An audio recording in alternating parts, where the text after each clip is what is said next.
जिंदगी खेलती भी उसी के साथ है जो खिलाड़ी बेहतरीन होता है। दर्द सबके एक से हैं मगर हौसले सबके अलग अलग है। कोई हताश होकर बिखर जाता है तो कोई संघर्ष करके निखर जाता है। अब आपको डिसाइड करना है कि आपको बिखरना है या निखरना। नमस्कार दोस्तों, मैं हूं ओम प्रकाश रेगर और आज हम सॉल्व करेंगे आरआरसी ग्रुप डी के प्रीवियस ईयर में पूछा गया छठा पेपर। इससे पहले हमने 5 पेपर को सॉल्व कर लिया है। अगर आपने पहले वाले वीडियो नहीं देखा है तो प्लीज़ उन वीडियो को ज़रूर देखें। उनकी लिंक मैं डिस्क्रिप्शन बॉक्स में दे दूंगा, वहाँ पे आप डायरेक्ट क्लिक करके भी उन वीडियो को देख सकते हैं। तो शुरू करते हैं आज के हमारे छठे पेपर का पहले सवाल से। पहला सवाल क्या कहता है कि 16% के लाभ को मिलाकर ऋषि ने 2069 में जूते का एक जोड़ा बेचा। तो जूतों के जोड़े का क्रय मूल्य क्या था? जूतों के जोड़े का क्रय मूल्य क्या था? देखो, 16% लाभ पे उसने जूते के जोड़े को बेचा है। मान लिया उसने 100 में जूता की जोड़ी खरीदी है और 16% के लाभ पे बेच दिया। 100 की चीज को 16% पे बेचा, यानी उसने 116 में बेचा है। ठीक है, विक्रय मूल्य क्या आ गया? 116। हमें यहाँ विक्रय मूल्य दे रखा है 2069, यानी 116 का मान हमें दे रखा है कितना? 2069। 116 का मान कितना दे रखा है? 2069। एक का मान कितना आ जाएगा? एक का मान कैसे निकालेंगे? 2069 में 116 का मैं डिवाइड कर दूंगा। ठीक है, अब हमें तो इसका क्रय मूल्य निकालना है। क्रय मूल्य हमने 100 अज्यूम किया था, तो 100 का मान निकालना है तो 100 से मल्टीप्लाई भी कर देंगे। यह हमारा क्रय मूल्य आ जाएगा। इसको सॉल्व कर लेंगे और हमारा आंसर आ जाएगा। सॉल्व करते हैं इसको। मैंने इसको 4 से काटा तो 25 बार, नीचे 4 से काटा तो कितनी बार जाएगा? 58 और 29 बार। ठीक है, अब 29 का डिवाइड करना है 2069 में, तो कितनी बार जाएगा? इसको हम भाग देते हैं तो ये 7 बार जाएगा। 29 को 7 से मल्टीप्लाई करेंगे तो कितना आएगा? 29 इंटू 7, 203। कितना? 203। अब देखो, 205 लाना था, 203 आया, यानी 2 बच गया मेरा। 2 और 9 वापिस 29 आ गया। 29 को 29 में एक बार जाएगा, यानी 71 टाइम मेरा डिवाइड हुआ है। 71 को मैं क्या कर दूंगा? 25 से मल्टीप्लाई कर दूंगा, क्योंकि 25 इधर बचा हुआ था। 71 को जब 25 से मल्टीप्लाई करूंगा तो कितना आ जाएगा? 25 एकम 25, 25 का 5 कैरी है 2, 25 आते 175 और 175 और 2 177, 177, यानी 1775 मेरा आंसर आ गया। 1775 क्या है? ये जूतों का क्रय मूल्य है, एक्चुअल क्रय मूल्य है, वही हमें निकालना था। तो 1775 ऑप्शन नंबर 2 है वो मेरा करेक्ट हो जाएगा, 1775। ठीक है, यहाँ तक कोई दिक्कत है इस सवाल में? अगला सवाल देखो। अगला सवाल क्या कहता है कि 60 किलोमीटर प्रति घंटे की गति पर चलने वाली एक 200 मीटर लंबी ट्रेन द्वारा एक सिग्नल पोस्ट को पार करने में लिया गया समय ज्ञात करो। अब देखो, ये सवाल ध्यान से समझना। पहले मैं आपको बताता हूँ कि जैसे एक ट्रेन है, या मान लिया एक ट्रेन है, ठीक है। ये ट्रेन जब किसी खंबे को, किसी व्यक्ति को, किसी भी चीज़ जो एक सीधी खड़ी है जिसकी कोई लंबाई नहीं है, जैसे कि एक खंबा है, एक आदमी है, जब ट्रेन इनको पार करती है तो वो केवल अपनी लंबाई को पार करती है। लेकिन जब ट्रेन किसी दूसरी ट्रेन को पार करती है तो वह अपनी लंबाई को तो पार करती है, साथ में उस ट्रेन की लंबाई को भी पार करती है। जैसे ट्रेन दूसरी ट्रेन को पार कर सकती है, या एक ट्रेन एक गुफा को पार कर सकती है, ठीक है ना, एक पुल को पार कर सकती है, तो वो उस पुल की लंबाई और ट्रेन की लंबाई दोनों की लंबाई को पार करती है। लेकिन यहाँ पे क्या है? एक सिग्नल पोस्ट है, यानी वह केवल अपनी लंबाई को पार करेगी। ठीक है, यहाँ तक। अब देखो, हमें क्या क्या दिया गया है? ट्रेन की चाल दे रखी है कितनी? 60 किलोमीटर पर घंटा, यानी स्पीड कितनी दे रखी है? 60 किलोमीटर पर घंटा। ठीक है, 60 किलोमीटर पर आवर। और मेरी ट्रेन की लंबाई कितनी दे रखी है? डिस्टेंस कितनी दे रखी है? 200 मीटर। 200 मीटर। हमें निकालना क्या है? टाइम निकालना है, समय निकालना है कि वह कितने देर में पार कर लेगा। अब आपको पता है स्पीड दे रखी है, डिस्टेंस दे रखी है, टाइम निकालना है। आपको फॉर्मूला पता है क्या? स्पीड इज इक्वल टू क्या होता है? Distance divided by time. चाल बराबर दूरी बटा समय, ये आपको फॉर्मूला पता है। चाल बराबर दूरी बटा समय है। हमें दूरी दे रखी है, चाल दे रखी है और समय निकालना है। तो समय का मान कैसे आ जाएगा? टी का मान कैसे आ जाएगा? टी का मान आ जाएगा D divided by S, distance upon speed. ठीक है, टी का मान इस तरीके से आ जाएगा। अब हमें जो वैल्यू दी गई है, हम उन वैल्यू को फॉर्मूले में पुट कर देते हैं। डी का मान कितना है 200 मीटर। देखो डी का मान कितना है 200 डिवाइड बाय स्पीड कितनी दे रखी है 60। ठीक है, लेकिन ये किलोमीटर पर घंटे में दे रखी है, हमारा टाइम क्या आ रहा है मीटर पर सेकंड। देखो टाइम सेकंड में आ रहा है और लंबाई मीटर में दे रखी है, यानी स्पीड को भी मैं मीटर पर सेकंड में कन्वर्ट करूंगा। मीटर पर सेकंड में कैसे कन्वर्ट करते हैं 5/18 से मल्टीप्लाई करके। अगर मैं 5/18 से मल्टीप्लाई करूंगा तो 18 नीचे आएगा, 5/18। इस 18 को मैं क्या करता हूँ ऊपर ही लिख देता हूँ, क्योंकि ये ऊपर चला जाएगा, 18/5 हो जाएगा। अब इसको सॉल्व कर लेते हैं, हमारा आंसर आ जाएगा। देखो 1 0 से 1 0 कैंसिल हो जाएगा। ठीक है, इस 6 को मैंने 18 से काटा 3 बार, 5 को मैंने 20 से काटा 4 बार, कितना बच गया 4 और 3, इनको मल्टीप्लाई कर दो, 4 3 12। 12 सेकंड मेरा इस सवाल का सही आंसर हो जाएगा, 12 सेकंड। ठीक है, यहाँ तक आसान सा सवाल था, फॉर्मूला बेस्ड सवाल है, कुछ भी नया नहीं था इस सवाल में। आई होप आपको समझ में आया होगा। अगला सवाल देखो, अगला सवाल ट्रिग्नोमेट्री का है कि 3 sin x minus cos x का whole 4 plus 6 sin x plus cos x का whole square plus 4 sin x की पावर 6 प्लस cos x की पावर 6। ठीक है, ये दे रखा है, इसको सॉल्व करना है। तो कैसे सॉल्व करेंगे, अब हम इसकी ब्रैकेट को ओपन तो नहीं करेंगे कि पहले 4 करें फिर स्क्वायर करें फिर हम इसको और सॉल्व करें। इससे अच्छा ये सबसे बढ़िया तरीका है इसको वैल्यू पुटिंग से। अगर यहाँ पे वैल्यू पुटिंग हो रही है तो हम वैल्यू पुट करेंगे, क्योंकि ऑप्शन में क्या है, हमारे सारे ऑप्शन है एक डिजिट में दिए गए हैं। जब डिजिट में ऑप्शन हो और ट्रिग्नोमेट्री का सवाल हो तो आप वैल्यू पुट कर सकते हैं। यहाँ पे मैं वैल्यू पुट करता हूँ। मैंने x की जगह क्या मान लिया, आप 90 या 0 कोई भी मान लो, मैंने मान लिया 90 है। x का मान क्या है 90 डिग्री है, कितना है 90 डिग्री। आप 0 डिग्री भी मान सकते हैं, मैंने 90 डिग्री मान लिया। अब इसको सॉल्व करते हैं, जहाँ जहाँ x है वहाँ पे 90 डिग्री पुट करते हैं। तो पहला क्या है 3, अब ब्रैकेट है साइन 90 का मान कितना होता है 1, साइन 90 का मान 1 होता है, माइनस कॉस 90 का मान 0। ठीक है, इसका कर दिया हमने होल 4 प्लस 6, फिर ब्रैकेट आया साइन 90 का मान 1 प्लस कॉस 90 का मान 0 और इसका स्क्वायर प्लस फिर 4 साइन 90 का मान 1 प्लस कॉस 90 का मान 0। अब इसको सॉल्व करेंगे तो देखो ये क्या हो जाएगा 1 का पावर 4 करेंगे तो 1 ही आएगा, तो 3 को 1 से मल्टीप्लाई करेंगे तो 3। ठीक है, प्लस यहाँ पे क्या जाएगा, यहाँ पे भी 1 है और 1 को 6 से मल्टीप्लाई करेंगे तो 6, प्लस यहाँ पे भी 1 आया और 1 को 4 से मल्टीप्लाई करने पे 4। तो ये टोटल कितना आ गया 6 4 10 और 3 13। तो 13 इस सवाल का सही आंसर हो जाएगा, ऑप्शन नंबर 4 करेक्ट हो जाएगा। 13 इस सवाल का सही आंसर है। ठीक है, अगला सवाल देखो, वैल्यू पुटिंग से आसान था इसलिए हमने वैल्यू पुट कर लिया। अगला सवाल क्या है सिंप्लीफिकेशन का है। मैंने आपको पहले भी बताया है कि सिंप्लीफिकेशन से सवाल ज़्यादा पूछे जाते हैं, 2 से 3 सवाल आपको सिंप्लीफिकेशन से देखने को मिलेंगे, इसलिए इनकी प्रैक्टिस जरूर करना। सवाल क्या है 119 डिवाइड बाई फिर 22 है फिर माइनस 90 फिर डिवाइड ब्रैकेट दे रखा है, इसको सॉल्व करना है।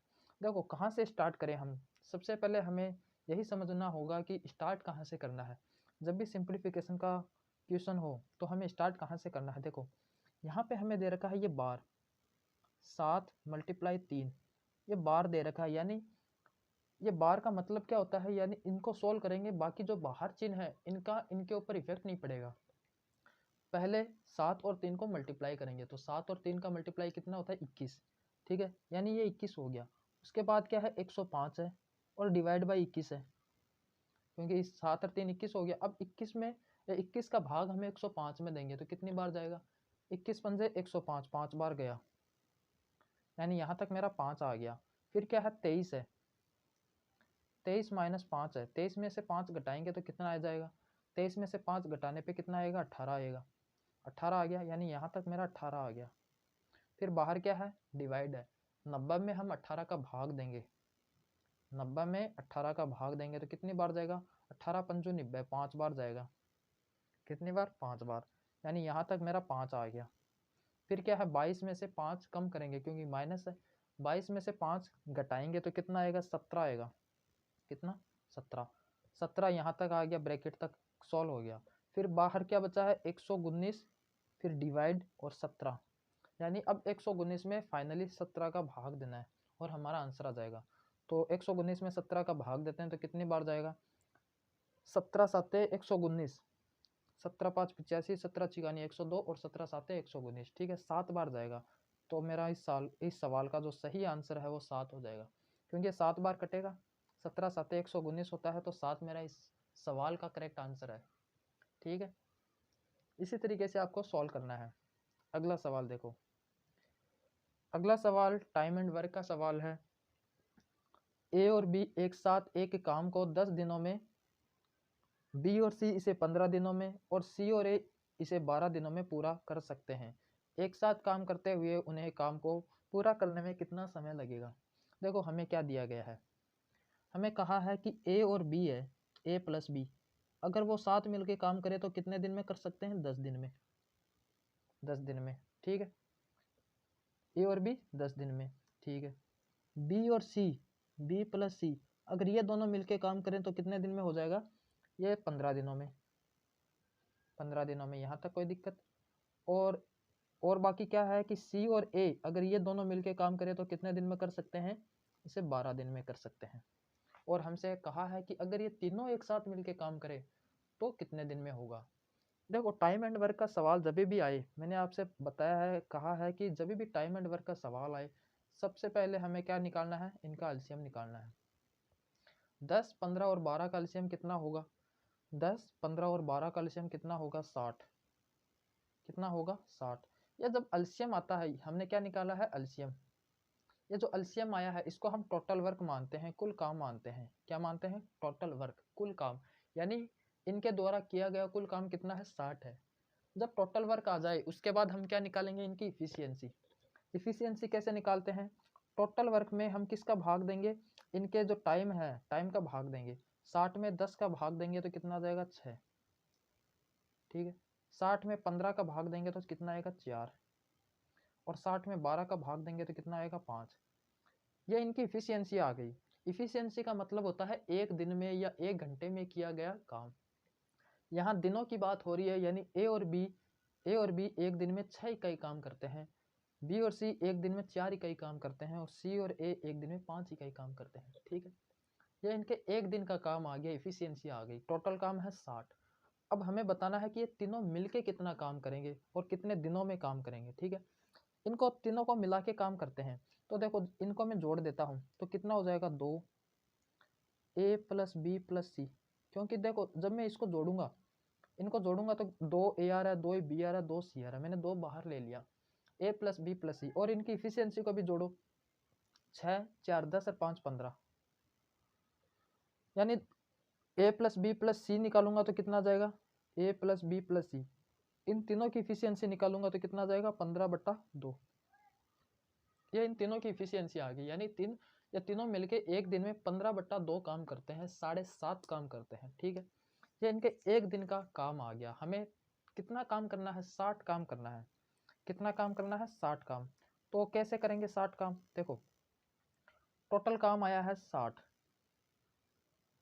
तीनों मिलके काम करेंगे, ए प्लस बी प्लस सी, कितनी इफिशियंसी से, 15/2, 15/2 को मैं ऊपर लेके जाऊंगा, ठीक है, 2 ऊपर चला जाएगा, तो इसको मैं सॉल्व करूंगा तो 15 चौके 60, 4 बार कटा, और 4 को 2 से मल्टीप्लाई करने पे कितना है, 8, यानी 8 दिन में वह तीनों मिलके उस टोटल काम को पूरा कर देंगे। कितना दिन आ गया, 8 दिन मेरा करेक्ट हो जाएगा। तो कौन सा ऑप्शन सही हो जाएगा, 8 दिन। ऑप्शन नंबर बी को देखो, ऑप्शन नंबर बी है 8 दिन, ऑप्शन नंबर 2 क्या है, 8 दिन। ये मेरा इस सवाल का सही आंसर है, ठीक है। आसान सा सवाल था, आप तीनों की इफिशियंसी निकालो, इफिशियंसी निकालने के बाद आप दिन निकाल सकते हैं।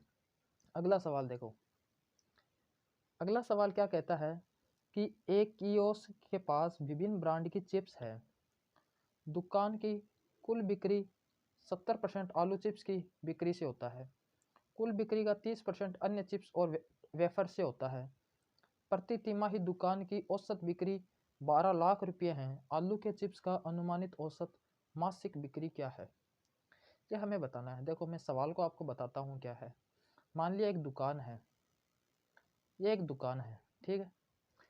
इस दुकान में क्या होती है, चिप्स की बिक्री होती है, चिप्स की बिक्री होती है, जिसमें से 70% चिप्स तो आलू की चिप्स मिलती है, 70% चिप्स तो आलू की मिलती है, और बाकी जो 30% बची, 30% किसकी मिलती है, बाकी चीज़ की होती है, वेफर्स और बाकी वेफर्स है वो है। 70% आलू के चिप्स है और 30% अन्य है।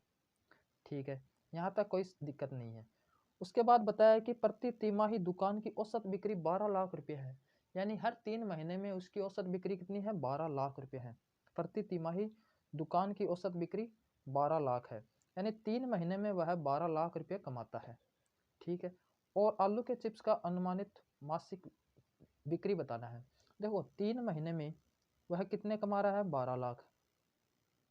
कितना, 12 लाख। ठीक है, हमें 1 महीने का बताना है। 1 महीने में कितना कमाएगा वह, 4 लाख। 1 महीने में कितना कमाएगा, 4 लाख। ठीक है, क्योंकि 3 का मैंने भाग दे दिया 12 में, तो 1 महीने का आ गया 4 लाख।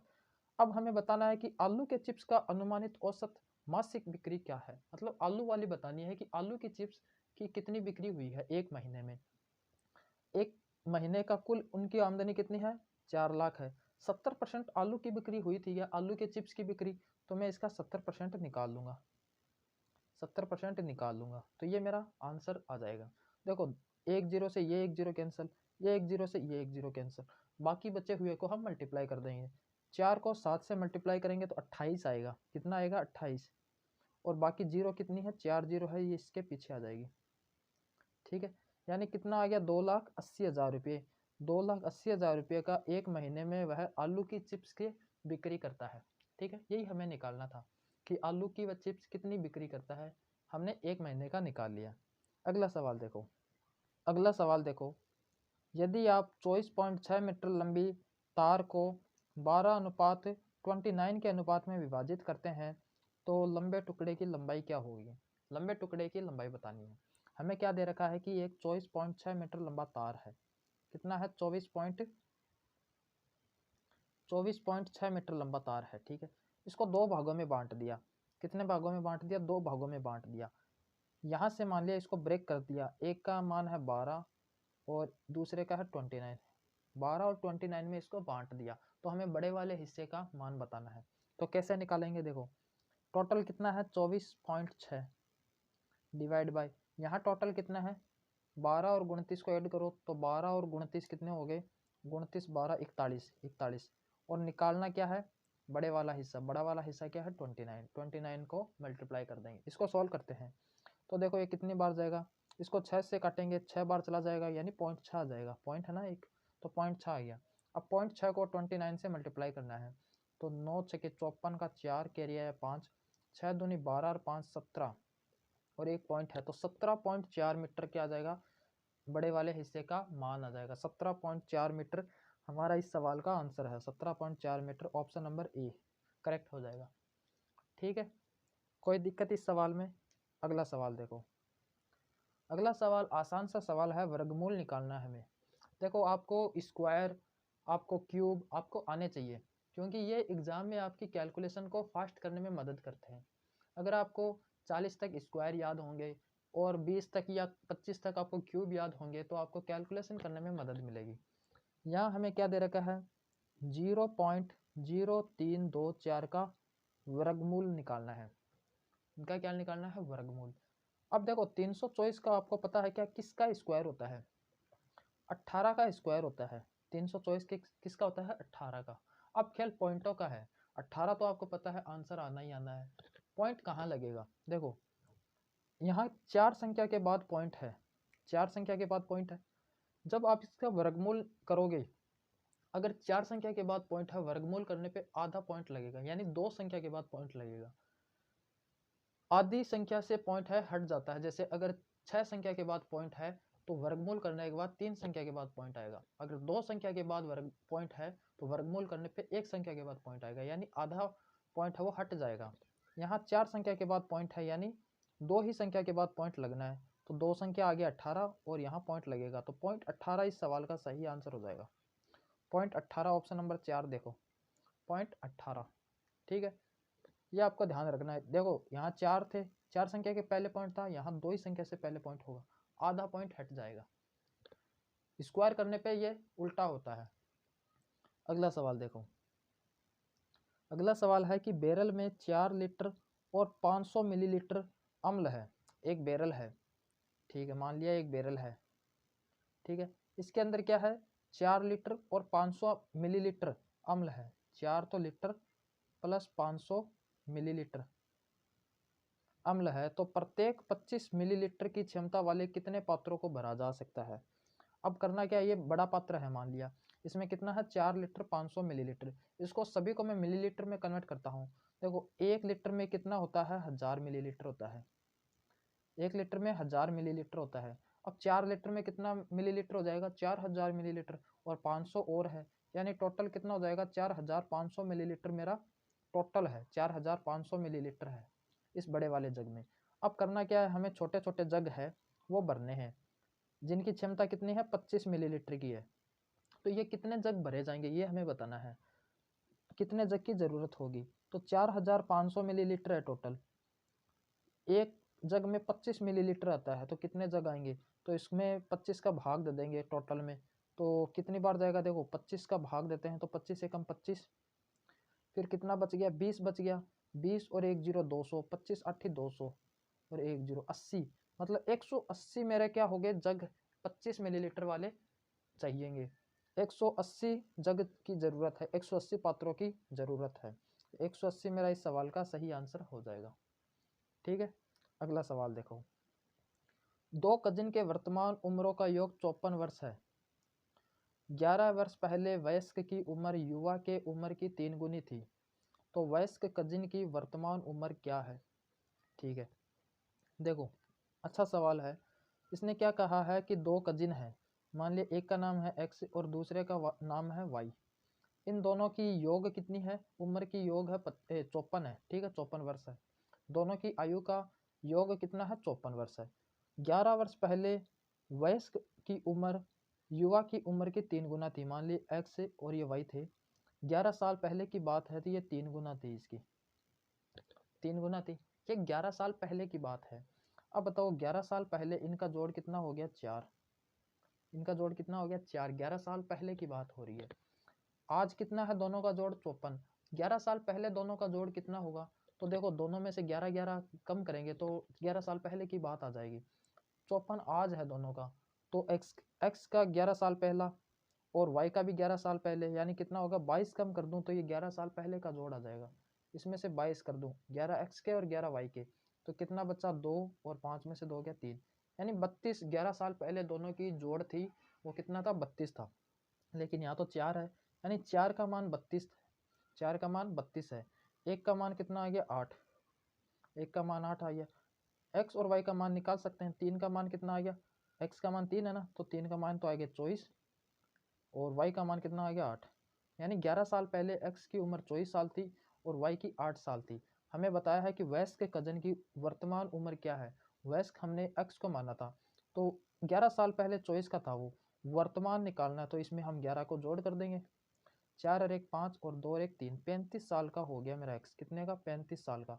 तो कौन सा ऑप्शन करेक्ट है, देखो इसको मैं ऑप्शन नंबर 4 को देखना, मैं इसको थोड़ा सा ऊपर करता हूँ, 4 आपको दिखाई नहीं दे रहा है, ये ऑप्शन नंबर 4 देखो, 35 वर्ष मेरा सवाल का सही आंसर है। हमें रेशियो दे रखा था 3:1, ये 11 साल पहले का था, जोड़ दे रखा था 54, उसको मैंने 11 साल पहले का ले लिया, तो उनका जोड़ आया 32, 4 का मान 32, 1 का मान 8 और एक्स का मान 3 था, 3 का 24 हुआ, 24 में 11 को जोड़ कर दिया तो हमारा आंसर 35 वर्ष आ जाएगा। अगला सवाल देखो, अगला सवाल फिर वर्गमूल का आ गया, वर्गमूल के 2 सवाल आ गए हैं। देखो क्या है कि 5476 का वर्गमूल क्या है, और हमें ये ऑप्शन दे रखे हैं। इस सवाल को अगर आपको वर्गमूल तो याद नहीं है, मान लो ये बड़ी संख्या है, बड़ी संख्या का वर्गमूल याद नहीं होता है, तो हम इसको ऑप्शन से किस प्रकार करेंगे। 5476 है, ठीक है, सबसे पहले हम इनमें से सबसे छोटी संख्या को चेक करेंगे, सबसे छोटी संख्या कौन सी है, या बीच वाली संख्या कोई सी भी ले लो आपको, मान लिया यहाँ 74 है तो मैंने 70 को ले लिया, 70 ले लिया, 70 का स्क्वायर करो, 70 का स्क्वायर कितना होता है, 7 का स्क्वायर 49 और 2 जीरो 49 होता है, लेकिन ये क्या है 5476, यानी ये 70 से तो ज़्यादा जाएगा, 66 नहीं हो सकता मेरा, 66 एक ऑप्शन एलिमिनेट हो गया। अब 75 का देखो, 75 का कैसे निकालेंगे, 5 का करेंगे हम 25, और 7 को कैसे करेंगे, 7 से अगली वाली संख्या से मल्टीप्लाई करेंगे। 7 को 8 से 56, 7 8 56, 5625, यानी ये 75 से कम है। 5625 75 का है, यहाँ है 5476, यानी 75 से कम है। 75 से कम एक ही ऑप्शन है 74, बाकी ये बड़ा है, ये भी बड़ा है, तो एक ही ऑप्शन 74 मेरा इस सवाल का सही आंसर है। इस तरीके से हम ऑप्शन से करेंगे, ठीक है। अगला सवाल देखो, अगला सवाल क्या है, 1120 डिवाइड बाई रूट एक्स बराबर 80 है, तो एक्स का मान बताओ। देखो हमें क्या दे रखा है, 1120 divide by under root x is equal to 80 दे रखा है। हमें एक्स का मान निकालना है, तो कैसे निकालेंगे। सबसे पहले मैं इसको सॉल्व करता हूँ। एक जीरो से ये एक जीरो कैंसिल हो जाएगा। 8 को 112 में काटूंगा तो कितनी बार जाएगा, 8 एकम 8, 8 एकम 8, और 3 बचा, 3 और 2 32 हो गए, तो 8 चौक 32, 14 बार गया, ठीक है। तो अंडर रूट एक्स का मान कितना आ गया, 14। हमें एक्स का मान निकालना है, यानी इसका स्क्वायर कर दूँ तो 14 का स्क्वायर कितना होता है, 196, 196, 196 मेरा 14 का स्क्वायर होता है, तो यही मेरा आंसर हो जाएगा। एक्स का मान आ जाएगा ऑप्शन नंबर 4 करेक्ट हो जाएगा, ठीक है। कोई दिक्कत इस सवाल में, यहाँ तक कोई दिक्कत नहीं होनी चाहिए। अगला सवाल देखो, अगला सवाल है कि एक स्कूल में 20 लड़कियां हैं। लड़कियों की औसत आयु 2 महीने कम हो जाती है जब एक 18 वर्ष की लड़की को एक नई लड़की से बदल दिया जाता है। नई लड़की की आयु क्या है। इस सवाल को ध्यान से देखना, मैं जो बताने जा रहा हूँ उसको सुनना। एक स्कूल में 20 लड़कियां हैं, ठीक है। कितनी लड़कियां हैं, 20 गर्ल है, ठीक है। लड़कियों की औसत आयु 2 महीने कम हो जाती है, 2 महीने कम हो जाती है जब एक 18 वर्ष की लड़की को एक नई लड़की से बदल दिया जाता है। देखो 18 साल की लड़की छोड़ के गई, 18 साल की छोड़ के गई, और एक अलग लड़की आई जिसकी उम्र पता नहीं है, हमें वही निकालनी है। वह नई लड़की आई जिसके कारण क्या हुआ, इनका औसत है 2 महीने कम हो गया। अब देखो 18 साल की छोड़ के गई, अगर वह 18 की ही आती तो कोई फर्क नहीं पड़ता, औसत में कोई फर्क नहीं पड़ता। 18 की जाए, 18 की वापस आ जाए तो कोई दिक्कत नहीं है। 2 साल कम हुआ है, यानी जो नई लड़की आई है उसकी उम्र 18 से कम है, ठीक है, 18 से कम है। मान लिया मेरा टोटल एवरेज है 18 है। अब 18 वर्ष से कम है, कितनी कम है वो हमें निकालना है। कैसे निकालेंगे, देखो 20 लड़कियां थी, 2 महीने कम हो जाती है। ये जो 2 महीने कम हुआ है, ये हर 20 लड़कियों की उम्र कम होगी, क्योंकि जब वो नई लड़की आएगी वो कम उम्र की है, तो वो हर जितनी भी 20 लड़की है उन सबके सबके औसत में कमी आई है। तो कितना आया है, 2, और 12 महीनों में हम कन्वर्ट करेंगे, एक साल में कन्वर्ट करेंगे। देखो ये महीने में दे रखा है 2 महीने को, इसको मैं साल में कन्वर्ट करूंगा तो 12 से डिवाइड कर दूंगा। इसको मैं सॉल्व करता हूँ तो 2 को 6 बार काटूंगा, फिर आ गया ये ऊपर 10/3, 10/3 ये साल में आ गया। फिर महीने में कन्वर्ट करूंगा तो कितना आ जाएगा, 12 से मल्टीप्लाई कर दूंगा, ठीक है। तो 3 से यहाँ 3 बार गया 3, और फिर कितना आ गया 1/3, यहाँ पे आ गया 4, 3 साल 4 महीने आ गया, 3 साल 4 महीने, यानी वह 3 साल 4 महीने छोटी है। 18 थी मेरी एक्चुअल जो छोड़ के गई थी, 18 साल वाली से 3 साल 4 महीने छोटी है, तो वह कितने महीने की है या कितने साल की है। 18 में से 3 कम करेंगे पहले तो 15, और 15 से भी 4 महीने छोटी है, यानी वह हो गई 14 वर्ष 8 महीने की, 14 वर्ष 8 महीने की हो गई, 14 वर्ष 8 महीने की। तो ऑप्शन नंबर देखो कौन सा करेक्ट हो जाएगा, ऑप्शन नंबर 4 सही हो जाएगा, 14 वर्ष 8 महीने की। ये सवाल आपको समझ में आया है या नहीं आया, मेरे ख्याल से नहीं आया होगा। देखो एक बार फिर से देखो, यहाँ हमने बताया है कि एक नई लड़की आती है, 18 साल की जाती है, और नई लड़की आती है। जब नई लड़की आती है तो इन सब की उम्र है वो 2 महीने कम हो जाती है, 2 महीने कम हो जाती है। अगर वह 18 की ही आती तो कुछ फर्क नहीं पड़ता, लेकिन वह आई है मतलब वह छोटी है, 18 साल से छोटी है, तभी तो कम हुई है। अगर बड़ी होती तो ज़्यादा होती मेरी आयु, ठीक है। अब कितनी छोटी है वो हमें निकालना है। हमें मान लिया मेरी 18 साल थी वो, ठीक है, कितनी छोटी है वो मैं निकालने जा रहा हूँ। कितनी फ़र्क हुआ, देखो उसके आने से 2 महीने का फ़र्क हुआ, 2 महीने का फ़र्क हुआ। 20 लड़कियाँ थी, ये फ़र्क है 20 लड़कियों पे पड़ेगा 2 महीने का, ठीक है। तो कितना आ गया, देखो कितना आ गया, इसको मैं 2 महीने में आया है, इसको मैं मल्टीप्लाई कर दो, आप डायरेक्ट मल्टीप्लाई कर दो 40, ये 40 महीना आ गया। 40 महीना को साल में कैसे लिखेंगे हम? 12 यानी 36 यानी 3 साल 4 महीना। 36 तक तो 3 साल हो जाती है और फिर 4 महीने बच गए। इसको मैं 3 साल लिख सकता हूँ, 3 साल 4 महीना हो गया। यानी वह 3 साल 4 महीने छोटी है। 18 में से 3 साल 4 महीने को घटा देंगे। पहले 18 में से 3 साल को घटाएंगे तो 15 साल। अब 4 महीने को और घटाना है, यानी 14 साल 8 मंथ, 14 साल 8 महीने। ठीक है, इस तरीके से इसको सॉल्व करना है। आगे वाला सवाल देखो, ये ट्रिग्नोमेट्री का सवाल है कि टेन अल्फा का मान है √5 - 2 और हमें निकालना है tan alpha minus cot alpha. देखो अच्छा सवाल है। Tan alpha minus cot alpha का मान बताना है। ठीक है, देखो यहाँ है टेन अल्फा, कोट अल्फा को क्या लिख सकता हूँ मैं? 1/10 alpha. Cot is equal to क्या होता है? 1/10। टेन अल्फा का मान कितना दे रखा है? √5 - 2, यहाँ पे माइनस, फिर डिवाइड बाय √5 - 2। यहाँ तक कोई दिक्कत? इसको हम सॉल्व करते हैं आगे। देखो √5 - 2 ये तो एज इट इज आ जाएगा, यहाँ पे माइनस है, ये √5 - 2 को मैं ऊपर लेके जाता हूँ तो यहाँ पे क्या आ जाएगा मेरा? √5 + 2 और नीचे क्या आ जाएगा? 1। अब ये कैसे हुआ? मैंने यहाँ पे क्या किया है, ऊपर नीचे किससे? √5 + 2 से मल्टीप्लाई कर दिया। ऊपर नीचे √5 + 2 से मल्टीप्लाई कर दिया तो ऊपर तो चला गया √5 + 2, ये आ गया।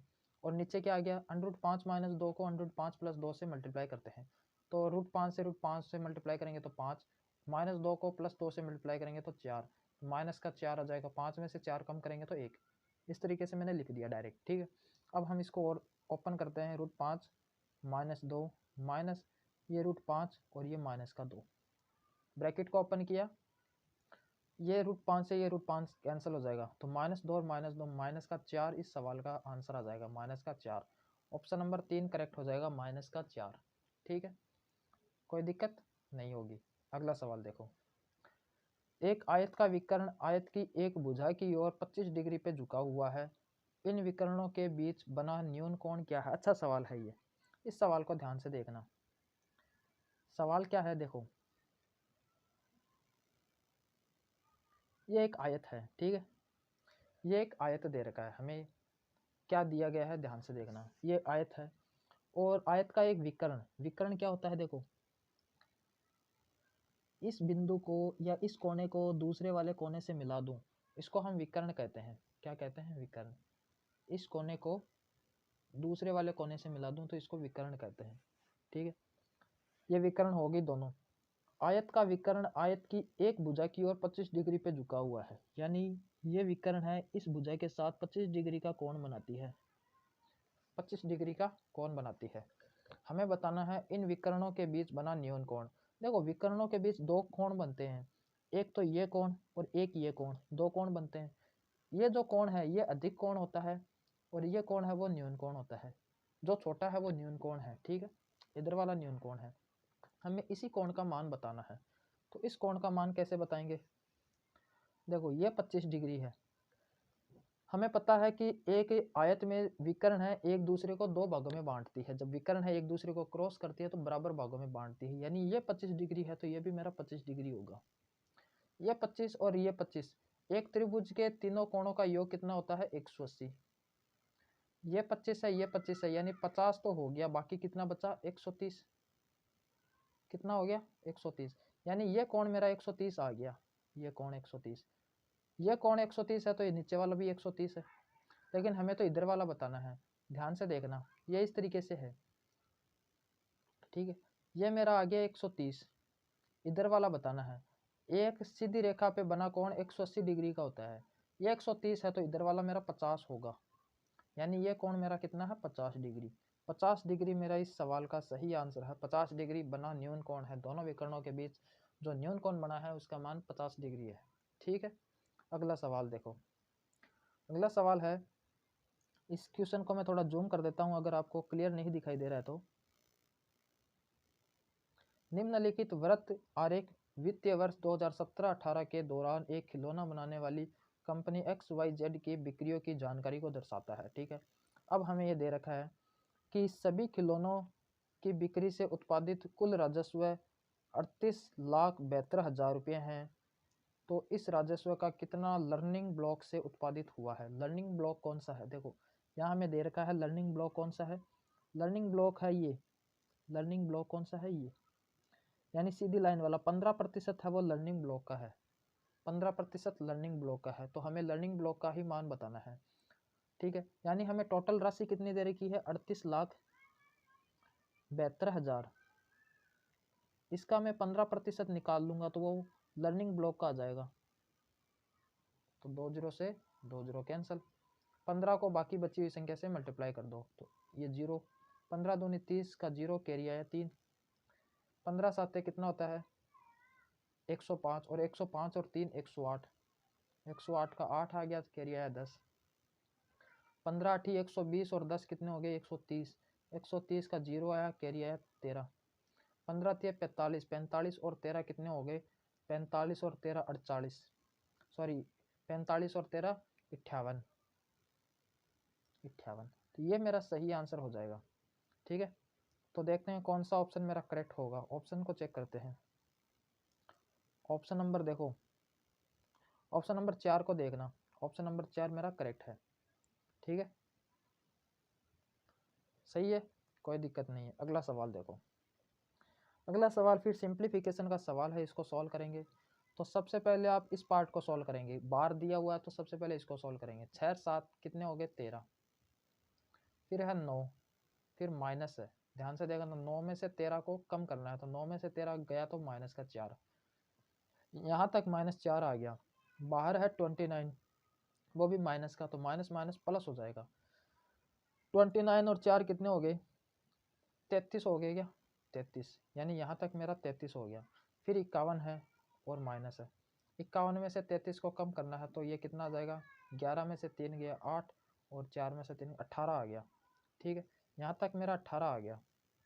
फिर क्या बचा है 162 डिवाइडेड बाई 18, कितनी बार जाएगा, कितनी बार जाएगा 162 में 18 का भाग देना है तो कितनी बार जाएगा 9 बार, क्योंकि 18 में 162 होता है, तो 9 बार मेरा इस सवाल का 9 है वो करेक्ट आंसर हो जाएगा। ठीक है, अगला सवाल देखो, अगला सवाल क्या कहता है कि दिव्या अपने कुल वेतन का 45.5% बचाती है, दशमलव के रूप में उसकी बचत का हिस्सा बताओ। देखो ये कोई सवाल बनता नहीं है, वैसे एकदम आसान सा सवाल है, आप चुटकियों में कर दोगे। ये 45.5 है, ठीक है, दशमलव में बताना है, कुछ नहीं है, दशमलव में बताना है तो 100 का भाग दे दो, 100 का भाग दे दो, 2 जीरो है, देखो 2 जीरो है नीचे तो 2 पॉइंट और आ जाएगा ऊपर, तो यहाँ पे पॉइंट लग जाएगा, तो कितना आ जाएगा 0.455 और बाकी जीरो है ऑप्शन के हिसाब से, तो ये ऑप्शन नंबर 1 करेक्ट हो जाएगा। ठीक है, अगला सवाल देखो, 54 किलोमीटर प्रति घंटे की गति से चलते हुए चमन एक स्थान पर 3 मिनट पहले पहुंच जाता है, यदि वह 48 किलोमीटर पर घंटे की गति से चलता है तो वह 1 मिनट की देरी से पहुंचता है, तो चमन द्वारा तय की गई दूरी बताओ। यह सवाल हर शिफ्ट में हर एग्जाम में आपसे पूछा जाता है, चाहे आप किसी का भी एग्जाम दे दो, चाहे एसएससी का हो, रेलवे का हो, बैंक का हो, हर बार ऐसा सवाल आता ही आता है। तो इस सवाल को ध्यान से देखना, जब एक ट्रेन, मतलब एक ट्रेन है, एक चाल से चलती है तो कुछ समय पहले लेट पहुंचती है, और दूसरी चाल से चलती है तो पहले पहुंच जाती है, एक बार लेट जा रही है एक बार पहले जा रही है, तो हमें डिस्टेंस पूछी जाती है। तो इसका मैं आपको फॉर्मूला बता देता हूँ direct, speed 1 multiply speed 2 divided by दोनों स्पीड का अंतर, ठीक है, मल्टीप्लाई टाइम, ये टोटल टाइम लिखना है जहाँ पे हमें देरी हुई है या फिर जल्दी पहुँचे हैं, तो टोटल टाइम आ जाएगा। ये जो टाइम आएगा ये मेरा क्या आएगा घंटों में आएगा, ठीक है, और डिवाइडेड बाई बराबर क्या आ जाएगा डिस्टेंस, टोटल डिस्टेंस निकालने का फॉर्मूला होता है। अब देखते हैं इसको किस तरीके से सोल्व करेंगे। पहली स्पीड कितनी दे रखी है 54, यहाँ 54, दूसरी स्पीड कितनी दे रखी है 48, ये 48, दोनों में अंतर कितना हो गया 54 में से 48 गया तो 6, ठीक है, मल्टीप्लाई टाइम देखो, यहाँ 3 मिनट पहले पहुँच रहा है, यहाँ 1 मिनट की देरी हो रही है, तो टोटल 4 मिनट का फर्क नहीं आ गया क्या 4 मिनट, ये 4 मिनट को घंटों में बदलेंगे तो 60 से डिवाइड कर देंगे, क्योंकि ये मिनट था इसको घंटों में बदल दिया, तो ये मेरा डिस्टेंस आ जाएगा। इसको सॉल्व कर लो, हमारा आंसर आ जाएगा। सॉल्व करते हैं इसको, देखो 6 को 54 से काटा 9 बार, 9 6 54, इस 6 को 48 से काटा कितनी बार 4 बार, 6 को 48 से काटा 8 बार, ठीक है, कोई दिक्कत नहीं है। अब नीचे 10 बचा है, 10 का तो हम डिवाइड कर देंगे, बाकी बची हुई संख्या को मल्टीप्लाई कर दो।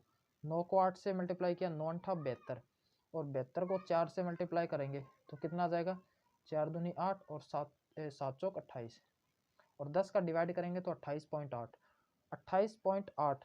तो ऑप्शन नंबर 4 को देखना, 28.8 किलोमीटर इस सवाल का सही आंसर हो जाएगा, 28.8, ठीक है, 28.8 किलोमीटर। आपको फॉर्मूला याद होना चाहिए, फॉर्मूला पे एकदम आसान सा सवाल है, फॉर्मूला बेस्ड सवाल है, फॉर्मूला याद होगा तो आप चुटकियों में कर दोगे, जरा सी कैलकुलेशन है, ठीक है।